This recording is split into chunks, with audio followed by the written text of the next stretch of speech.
Hello आणि नमस्कार. मी सुवर्णाचे जग या आपल्या मराठी यूट्यूब चॅनलमध्ये तुम्हा सगळ्यांचं मनापासून खूप खूप हार्दिक स्वागत करत आहे. तर आज आपण बघतो एकदम साधी सोपी रेसिपी.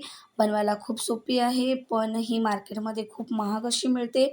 आणि जसं तुम्ही थंबनेलमध्ये बघितलंच आहे की आज आपण पनीरपासून एक मस्त अशी रेसिपी बनवणार आहोत. तर जर तुम्हाला संपूर्ण रेसिपी बघायची असेल तर प्लीज व्हिडिओला शेवटपर्यंत नक्की बघा. चला तर मग रेसिपीला सुरुवात करूया. तर बघा, सुरुवातीला मी 250 ग्रॅम पनीर असं किसून घेतलेलं आहे. आता गॅसवरती एक कढई ठेवलेली आहे. त्यामध्ये पहिल्यांदा पाणी घातलेलं आहे थोडंसं. तर अर्धा ग्लास पाणी घातलेलं आहे. त्यामध्ये आता मी अर्धा लिटर दूध घातलेलं आहे. तर जेव्हा आपण दुधाचा कोणताही पदार्थ बनवतो किंवा दूध उकळून घेतो तर सुरुवातीला पाणी यामध्ये घालायचं, म्हणजे काय होतं की आपलं दूध करपलं जात नाही. तर बघा, दूध आता आपल्याला काय करायचं आहे, मस्त असं शिजवून घ्यायचं आहे. तर मस्त उकळी बघा याला आलेली आहे आणि अशाच प्रकारे दूध काय करायचं आपल्याला आटून घ्यायचं आहे. आणि चमच्याच्या साहाय्याने कडेला लागलेली जी साई असते एक्स्ट्रा ती पण काढत जायचं आहे. तर दूध मस्त उकळवून घेतलेलं आहे. आता यामध्ये मी घालते किसून घेतलेलं पनीर. तर किसून घेतलेलं मी पनीर इथे घालत आहे. तर आपण अर्धा लिटर दुधामध्ये 250 ग्रॅम पनीर इथे वापरत आहोत. आणि ही रेसिपी तुम्ही जर का एकदा बनवलीत तर यापुढे कधीच तुम्ही मार्केटमधून आणणार नाही आणि तुम्हाला विकत आणण्याची अजिबात गरज पडणार सुद्धा नाही. एवढी ही भन्नाट अशी रेसिपी बनते. तर पनीर मस्त मिक्स करून घेतलेलं आहे आणि बघा दूध पण व्यवस्थित शिजलेलं आहे, आटून घेतलेलं आहे. आपण थोडंसं आता यामध्ये मी घालते 3 ते 4 चमचे दुधाची पावडर आणि यालासुद्धा मस्त असं मिक्स करून घ्यायचं आहे. दुधाची पावडर जेव्हा आपण यामध्ये वापरू तर याची चव एकदम मस्त येते, एकदम मावासारखी याची चव येते. आता आपण या स्टेजवरती इथे घालूयात तूप. तर इथे मी साजूक तूप वापरत आहे 3 ते 4 चमचे. तर साजूक तूपसुद्धा इथं आवर्जून घाला, म्हणजे याचीसुद्धा एकदम मस्त अशी चव येते या पदार्थाला. आणि ही बनवायला खूप सोपी आहे, मात्र चवीला एकदम उत्तम अशी आहे. आता बघा, मी तूप इथे घातलेलं आहे 3 चमचे. त्यानंतर इलायची पावडर घातलेली आहे 1 चमचा आणि सगळ्याला मिक्स करायचं आहे. आणि आपल्याला याची क्वांटिटी एकदम कमी करायची आहे. यामध्ये जे एक्स्ट्रा मॉइश्चर आहे, पाणी आहे, ते सगळं आपल्याला सुकवून घ्यायचं आहे. आणि याला बनवायला फक्त आपल्याला 15 ते 20 मिनटं लागतात. आणि साहित्यसुद्धा आपण जास्त काही महागाचं घेतलेलं नाही आहे. एकदम साधी सरळ सोपी रेसिपी आहे. जर तुम्ही विकत घ्यायला जाणार तर ही खूप महाग पडते. तर तुम्ही कोणत्याही सणावाराला आपल्या घरच्या घरीच बनवू शकता अशी ही रेसिपी आहे. तर बघा, दुधामध्ये पाण्याची क्वांटिटी कमी झालेली आहे. आता या स्टेजवरती मी इथे साखर घातलेली आहे. तर ही साखर जवळजवळ अर्ध्या वाटीच्या आसपास आहे. ही छोटी वाटी आहे, तर मी इथे अर्ध्या वाटीच्या प्रमाणात साखर वापरलेली आहे. तर तुम्ही कमी जास्ती करू शकता जेवढं तुम्ही गोड खाता. आणि याला मस्त मिक्स करून घ्यायचं आहे. जेव्हा आपण साखर घातली तर यामध्ये थोडंसं पाण्याचं प्रमाण पुन्हा वाढलेलं आहे. तर पुन्हा मी याला मस्त शिजवून घेतलेलं आहे. आता यावरती मी घालते थोडेसे काजू बदामचे काप. तर काजू बदाम पिस्त्याचे इथे मी काप घातलेले आहेत आणि पुन्हा मिश्रण मिक्स करून घेते. आणि यामधलं काय करायचं आहे, थोडंसं जे ओलं मिश्रण आहे, थोडंसं हलकं हलकं वाटतंय ओलं, तर त्याला थोडंसं सुकून घ्यायचं आहे. तर ही प्रोसेस करायला थोडंसं 1-2 मिनटं लागतात. तर बघा, मी व्यवस्थित यामधलं एक्स्ट्रा मॉइश्चर जे आहे, पाणी जे आहे, ते मी संपूर्ण सुकवून घेतलेलं आहे. आणि आपलं परफेक्ट असं मिश्रण तयार झालेलं आहे. बघा, मी असं पळीमधून टाकलं की एकदम परफेक्ट असा गोल याचा बनत आहे. तर असंच आपल्याला हवं आहे. तर गॅस बंद करूयात पुढची प्रोसेस. ते मी एक आता इथे प्लेट घेतलेलं आहे. त्यामध्ये एकदम साधारण 2-3 थेंब तुपाचे घातलेले आहेत. आणि याला काय करायचं आहे, प्लेटला सगळीकडे पसरवून घ्यायचं आहे. असं ग्रीस करून घ्यायचं आहे. म्हणजे काय होतं की याला खाली अजिबात आपण जे मिश्रण बनवलेलं आहे ते चिपकणार नाही. तर अशा प्रकारे याला काय करायचं, मस्त ग्रीस करून घ्यायचं आहे. आता जे मिश्रण आपण बनवून ठेवलं होतं तर ते सगळं मिश्रण काय करायचं यामध्ये घालून घ्यायचं आहे आपल्याला.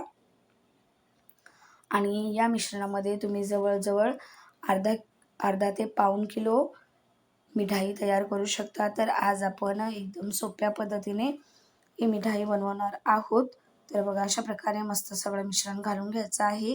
आणि त्याला काय करायचं, आता आपल्याला सेट करून घ्यायचं आहे. तर मिश्रण खूप जास्त गरम आहे, तर मी असं चमच्याच्या साहाय्याने याला सेट करून घेते. तर मिश्रण गरम आहे, तोच आपल्याला सेट व्हायला ठेवायचं आहे. म्हणजे काय होतं, जेव्हा हे थंड होईल ना तोपर्यंत हे मस्त असं सेट होऊन जाईल.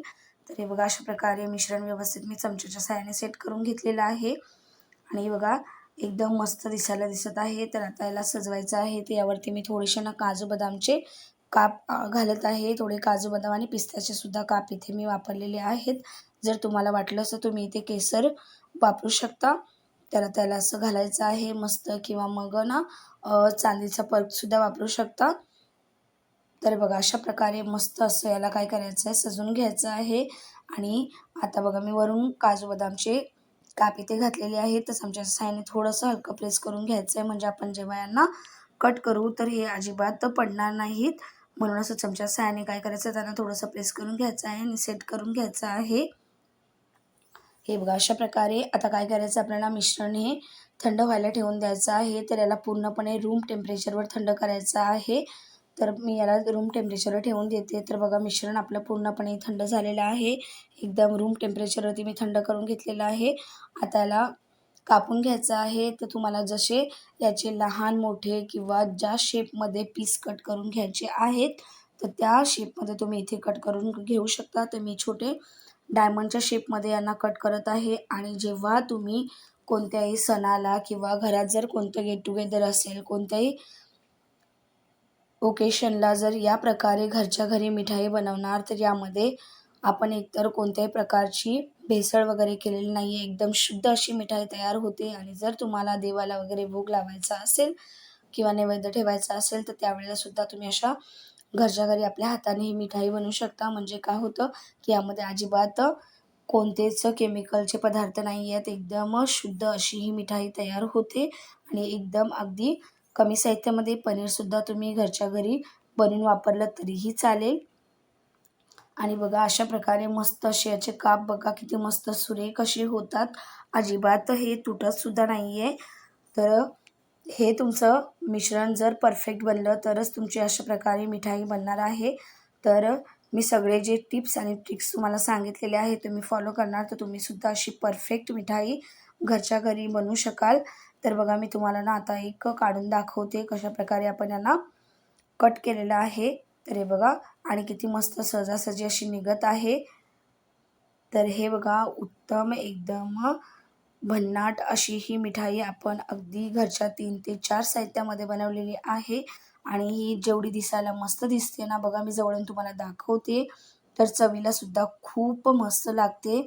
तर एकदा तुम्ही मला वाटतं ट्राय करायलाच हवं. जेव्हा तुम्ही ट्राय करणार तेव्हाच तुम्हाला याची चव समजणार आहे. आणि हे बघा एकदम परफेक्ट अशी ही मिठाई आपली तयार झालेली आहे. तर जर तुम्हाला ही रेसिपी आवडली असेल तर प्लीज व्हिडिओला लाईक करा, शेअर करा, कमेंट करा आणि सबस्क्राईब करा माझ्या चॅनलला अशाच सोप्या रेसिपी बघण्यासाठी. आणि बघा मी तुम्हाला जवळून दाखवत आहे किती मस्त अशी ही मिठाई झालेली आहे. एकदम परफेक्ट तोंडात टाकताच एकदम विरघळून जाणारी आणि जी मार्केटमध्ये महाग मिठाई भेटते त्यापेक्षा 100 पटीने एकदमच चविष्ट अशी ही मिठाई झालेली आहे. तर नक्कीच ट्राय करा. भेटूयात नवीन रेसिपीमध्ये. तोपर्यंत काळजी घ्या. तोपर्यंत बाय.